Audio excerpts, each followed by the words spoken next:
were championing a few fraudsters, maybe less than 1% of the population. But somehow they became the loudest voices, went on social media, and stained all of us. So people see Nigeria, they hear Nigeria, and they think fraud. If you watch Australian Border Force and all of those things, you see many other countries or demographics of people trying to do the wrong thing.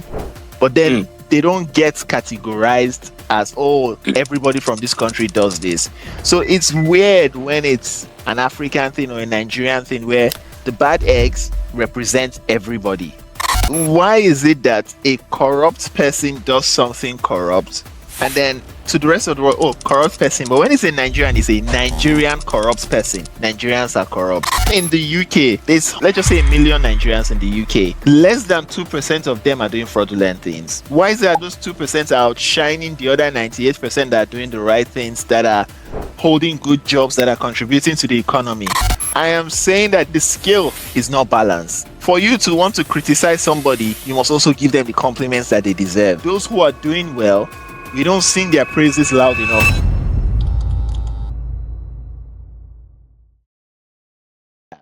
We're talking about travel stress, visa wahala, and why green passport sometimes feels like punishment. I love my green passport, but not when you're in the airport, so you could rethink your passport. Some people are walking in the airport and they are waving their passports easy. Almost everybody with green passport, you put out for pocket or you buy passport jackets to cover the passport, because all the countries that their passport is green, somehow it's like they had an agreement to be shitty countries. Now we don't blame them. We are here today to discuss what those problems are and how we can move the needle forward and show people that green passports, it means something. The same way made in China before used to be low key. Now made in China can be correct something. So I think the best way to start would be just talking generally what life is like behind a green passport. And for me, I was like, okay, a good case study would be to ask my family. And I was asking Monique's parents because they're around. I was asking them what they knew about Nigeria before they met me, who's more or less like their local ambassador to Nigeria. And they're like, they never heard of the country. They don't know anything about Nigeria. And then the first thing that pops into their mind is Nigeria Prince, fraud. So most people on the international landscape, what they know about Nigeria is fraud. And I think we somehow did that to ourselves. We're championing a few fraudsters, maybe less than 1% of the population. But somehow they became the loudest voices, went on social media, and stained all of us. So people see Nigeria, they hear Nigeria, and they think fraud. That's one of my biggest problems. What was your, just to start it, what was your first green passport experience, if you've ever had any? I know some of us on this call, we've evolved, but before you evolved, you must have had a green passport experience. Emmanuel, have you ever had a green passport experience? Yes, I think I've had my green passport experience in two forms. First one was the African Prince version. I was talking to someone and he said, "Oh, where are you from?" And I said, "Nigeria." And then he says, "Oh, are you an African Prince?" And I said, "Oh, yes. Did you get my email?" And he was like, "Whoa." Anyway, so we just joked about it, and then that was it. And then he started asking like genuine questions about Nigeria, like, and just saying that he's also worked with Nigerians, we're cool people. Blah, blah. Second experience I had was, I think, apart from, so you know how I responded to the guy and I said, "Yes, I'm an African Prince."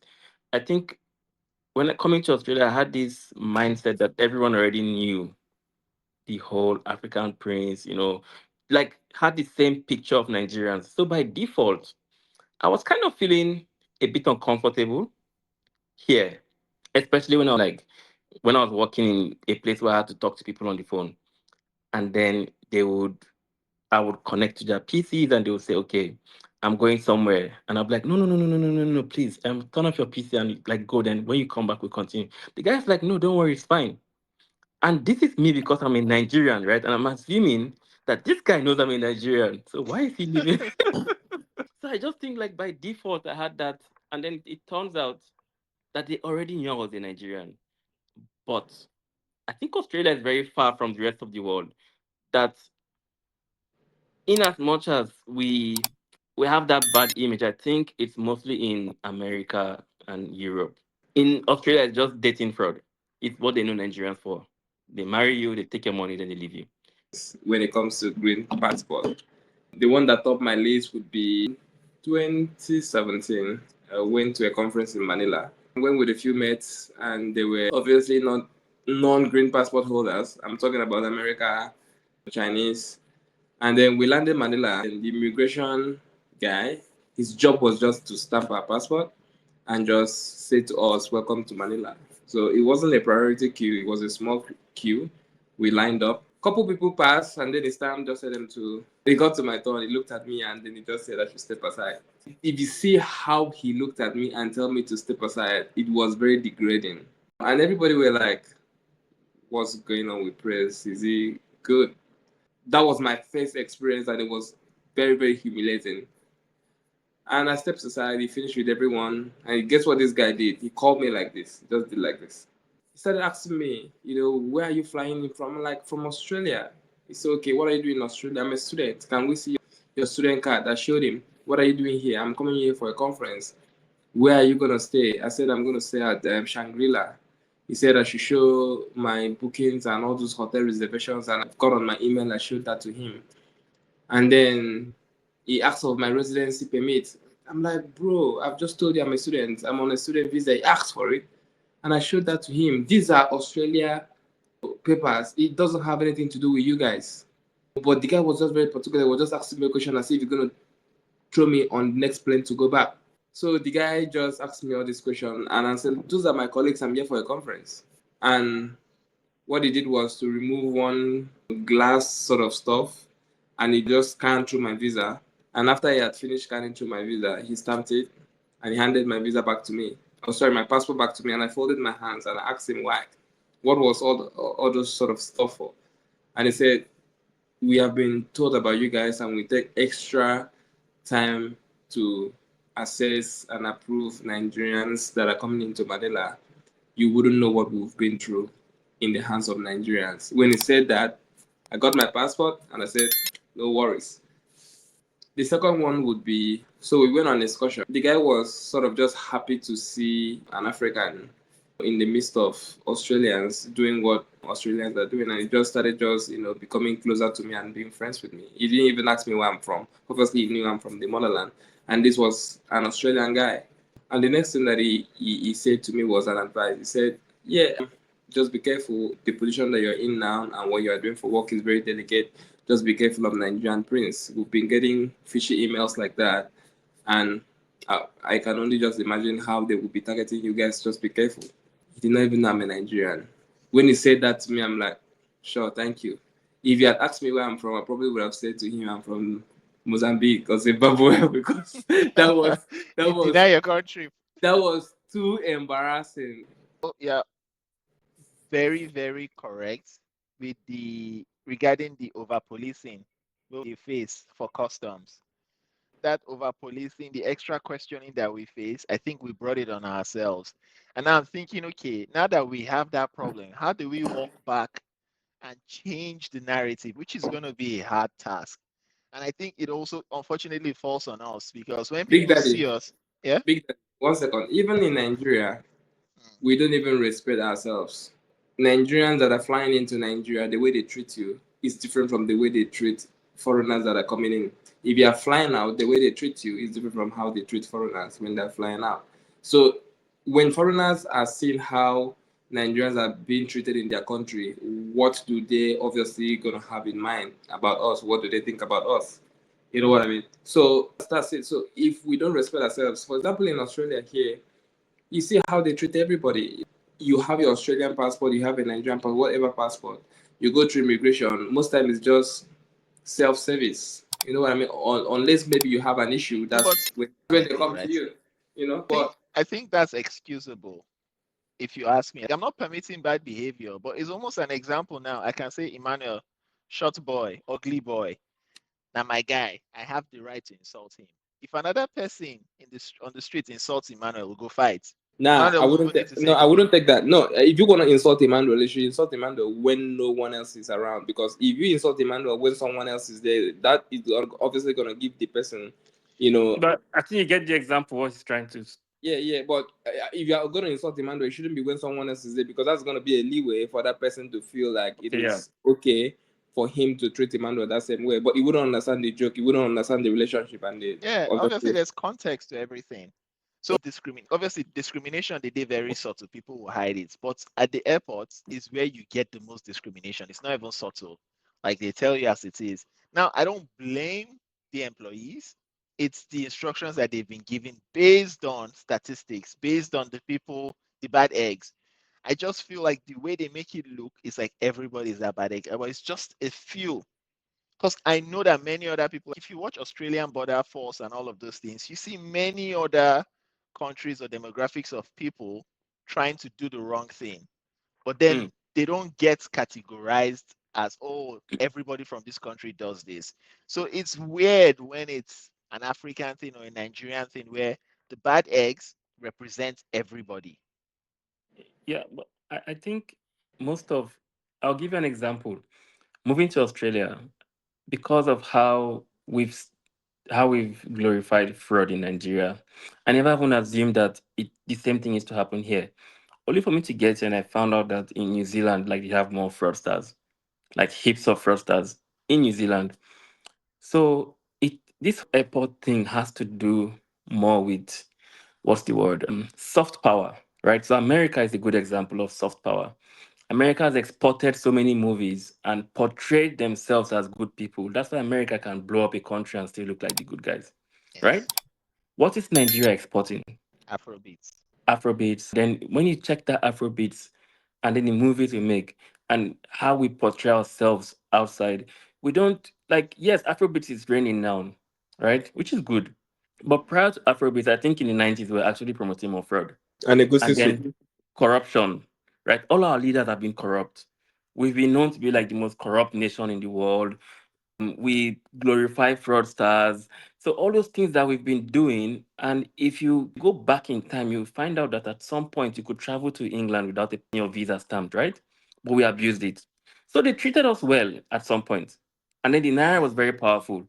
So to change all these things, I think it's not even about us being like in Australia and then not taking shit from someone because nobody's even giving you shit here. It has to start from home, right? How the leaders, how we treat ourselves first.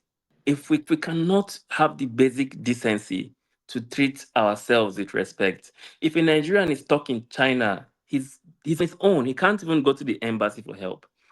If an Australian is stuck in Brazil, the government will find a way to help that person. So when you start to look at it like that, other countries are looking and saying, see how these people treat their citizens. Why would they respect you if your own country doesn't respect you first? Right? If your country 100%. doesn't respect you, it means you don't respect yourself also.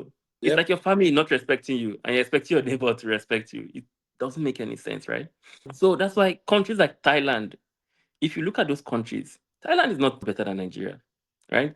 They just collectively agreed that we'll be good people and we'll welcome people and we'll have a good image and people will say more good things about us than the bad things. Nigeria, on the other hand, has said, okay, we'll push out more bad stuff than good stuff. And this is the repercussion of the whole thing, of what we've pushed No, outside. I think building up to now what you've said previously, you've sort of just answered that question, because at the end of the day, what is happening in Nigeria and in extension Africa is a joke. It's unbelievable. How do a Caucasian, how do people that are not from Nigeria start to think that a snake swallowed some ridiculous amount of money and nobody saying anything? And the next one was monkey swallow. You know what I mean? And there was nothing done about it. Everybody just kept it like nothing. And then By you know what I mean? Like, so you have all these funny stories coming out of countries like that, and then everybody just crack a joke, make a cruise about it, and everybody just move on. they even make movie about it. It's funny, so they see us like as funny people. That kind of thing cannot happen here, never. So these are the issues. We take things, we are not serious with things. Even when you see That's why a Nigerian will rather not want to do a business with a Nigerian person, just because of they don't take it very seriously and they want to be overly smart. And even a Nigerian will even advise a non-Nigerian not to even do business with a Nigerian because he wouldn't trust a Nigerian. These are the issues. So when you don't have trust within yourselves, how would the next person even take you seriously? But we You don't know, fuck up as well.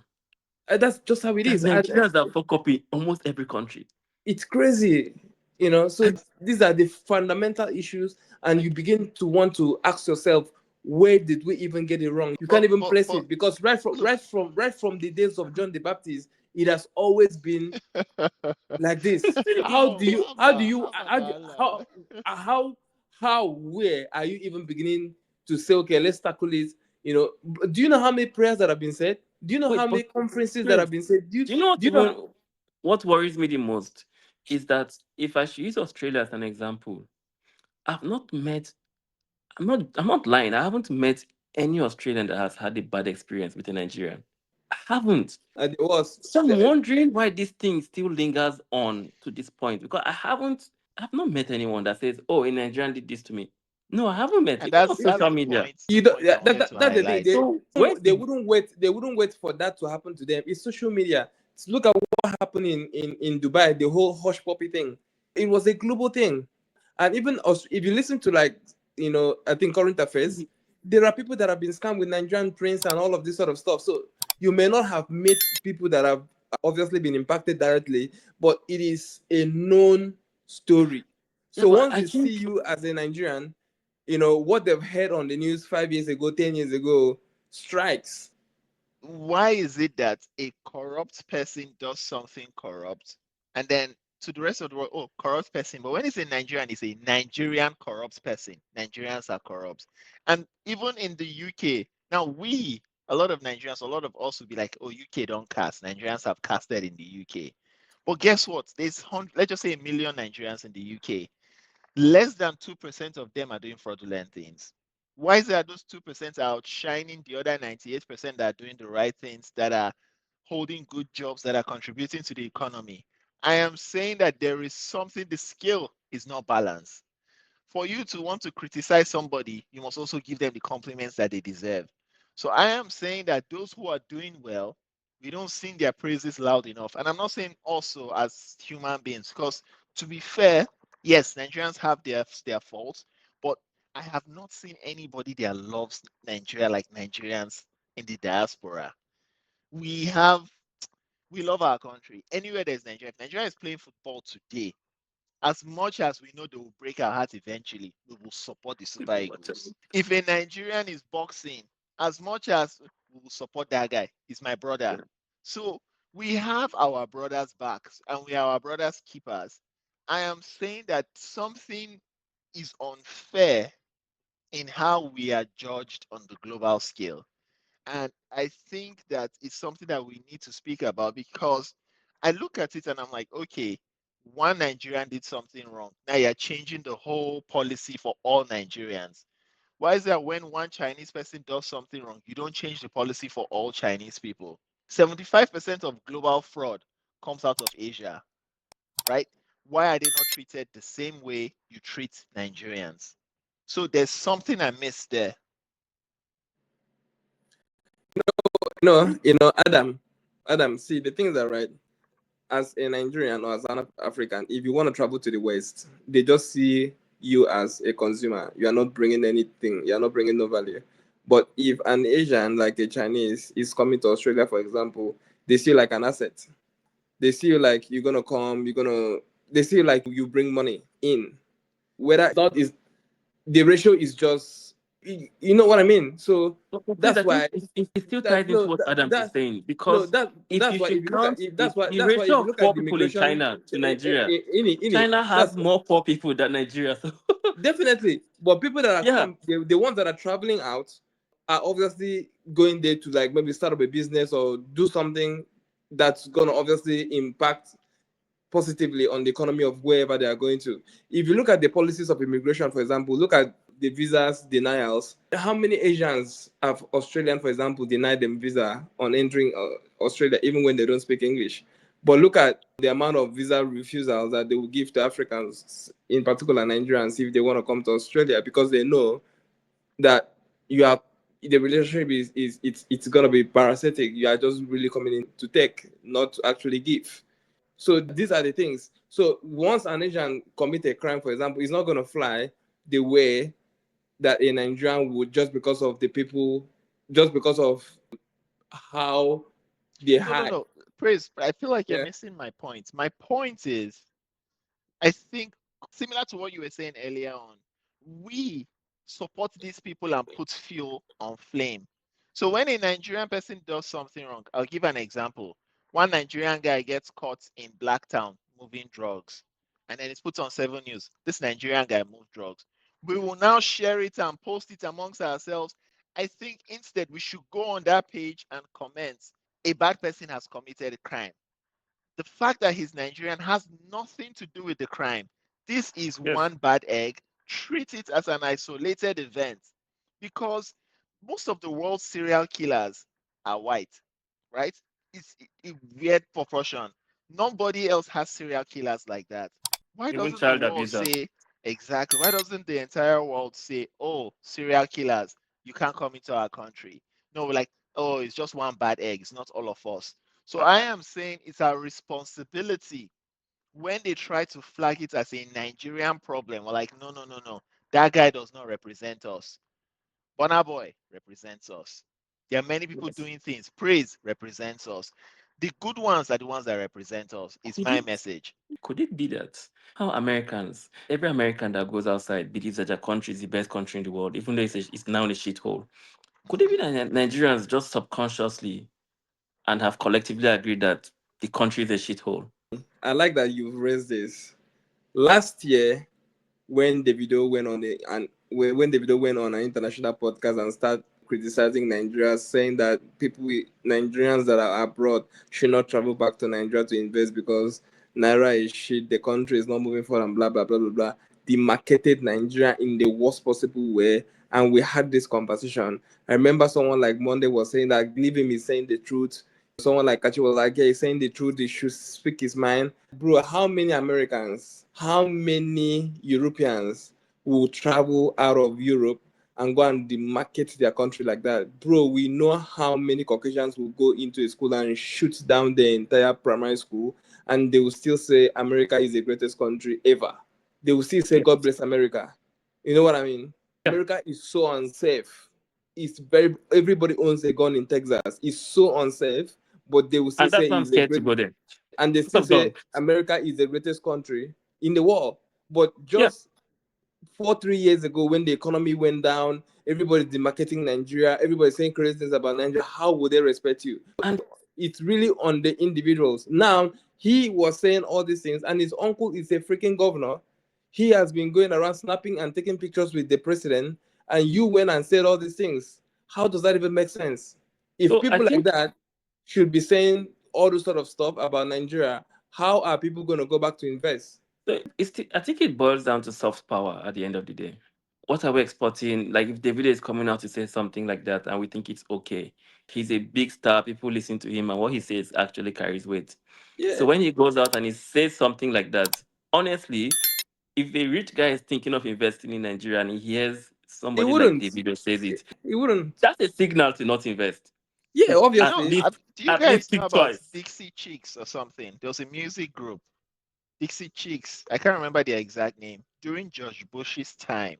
So, George Bush, his approval ratings dropped during the war. Americans hated him, whatnot.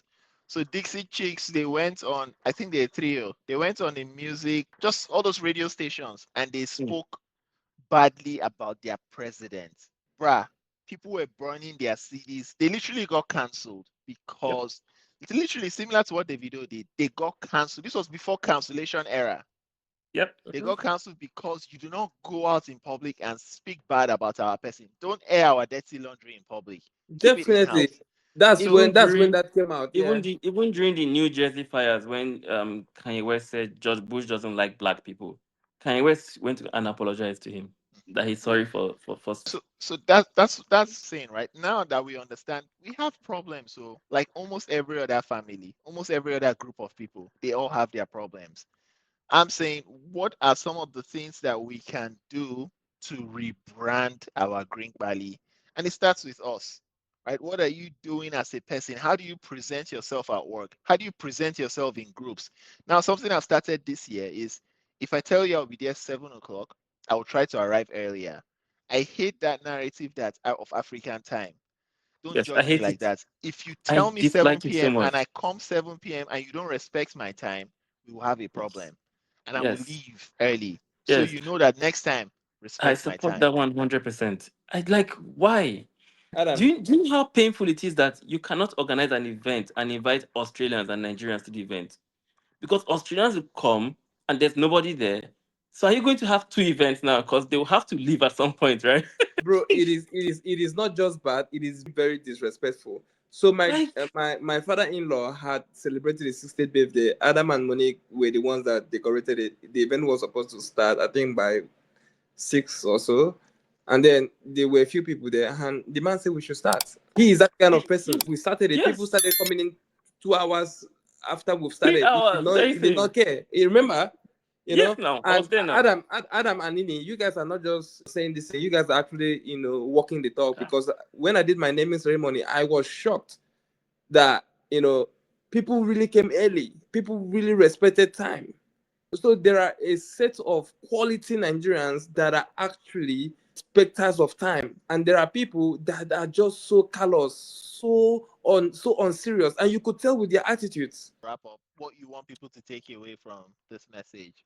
What Adam, is we cut Adam, please. Adam.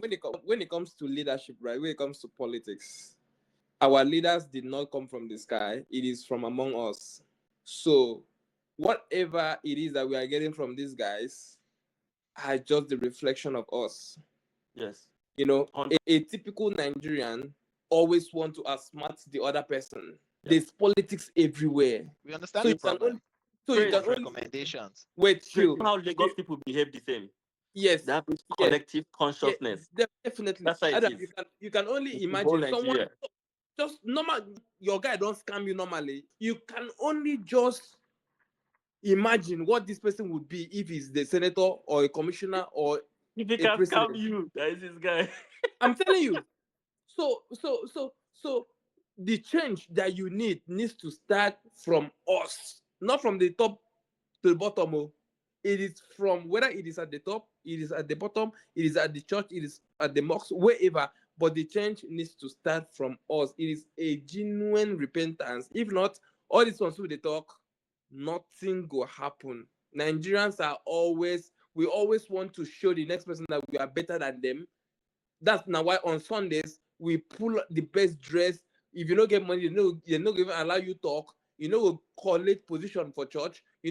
Because of this inferiority, we want to praise the next person. Like, that now why in the whole world and Nigerians look generator color better pass my neighbor because in get generator, the next person no get generator. If they take light for your house, you go one go check whether your neighbor get light because why your neighbor get light, I no get light. If everybody lights break down for the street, you have this safe, okay, no wahala, no be only my All of us are house. suffering together. Yes, that's the mindset we'll get, and we need to change that mindset. If we don't change that mindset, I'm sorry, we will be back here in the next 10 years and we'll be talking about this. Thank you So very your much. recommendation is for us to change our mindset. Mm, How can you break The that down recommend into no no no the recommendation for that is one part of it. The other one is just genuine repentance and intentionally do better. Just as you said that you've so you're intentionally want speaking to. many things. I'm saying for somebody now that doesn't have common sense, listening to what you're saying, give that person an actionable insight, something that they can act on. the first point of call Assume, for yeah, the first point of call is for that person to get common sense. Then we'll start from there. Because if you don't get common sense, there's all nothing that right, I'm gonna say to him that will make sense. So common sense is, fantastic. is key first. Emmanuel, your summary. Summary. I think we just need to have a higher level of accountability. Kind of feel like, during the military regime, when we had this whole thing of keeping our environments clean on Saturday, sanitation, we had all those Sanitation. things, right? I feel like Nigerians are more organized. and we had more respect for ourselves and we had more pride during that era. I don't think all these things were happening. You go, you travel abroad and then they don't respect you. I don't think it was happening at that time. So I think if we can just go back to, like, loving ourselves and then taking care of ourselves, keeping our environment clean and doing the right thing at every point in time, no matter how It's still small, there. There's still sanitation. There's even still if it's thing in Nigeria. In Port yeah, but Harcourt, we don't do it anymore, right? Even I'm there's talking about still the simple things, praise. Simple things like somebody driving and he throws the bottle water out of his car, right? Instead of putting it in the bin. If you don't call the person out, why did you do that? Even if it's your guy, you don't call him out, right? You just let it slide. Just those little things. If we start, like taking those things seriously, it builds up, and then over time, you find out that if we can hold ourselves accountable for these little things, then eventually it's going to grow into something bigger where we care more about like how we treat other people, how the leaders treat us, how what the environment looks like, how people see us, and what we're portraying outside. I think, but we have to start like very small and then go from there. Yeah, I agree.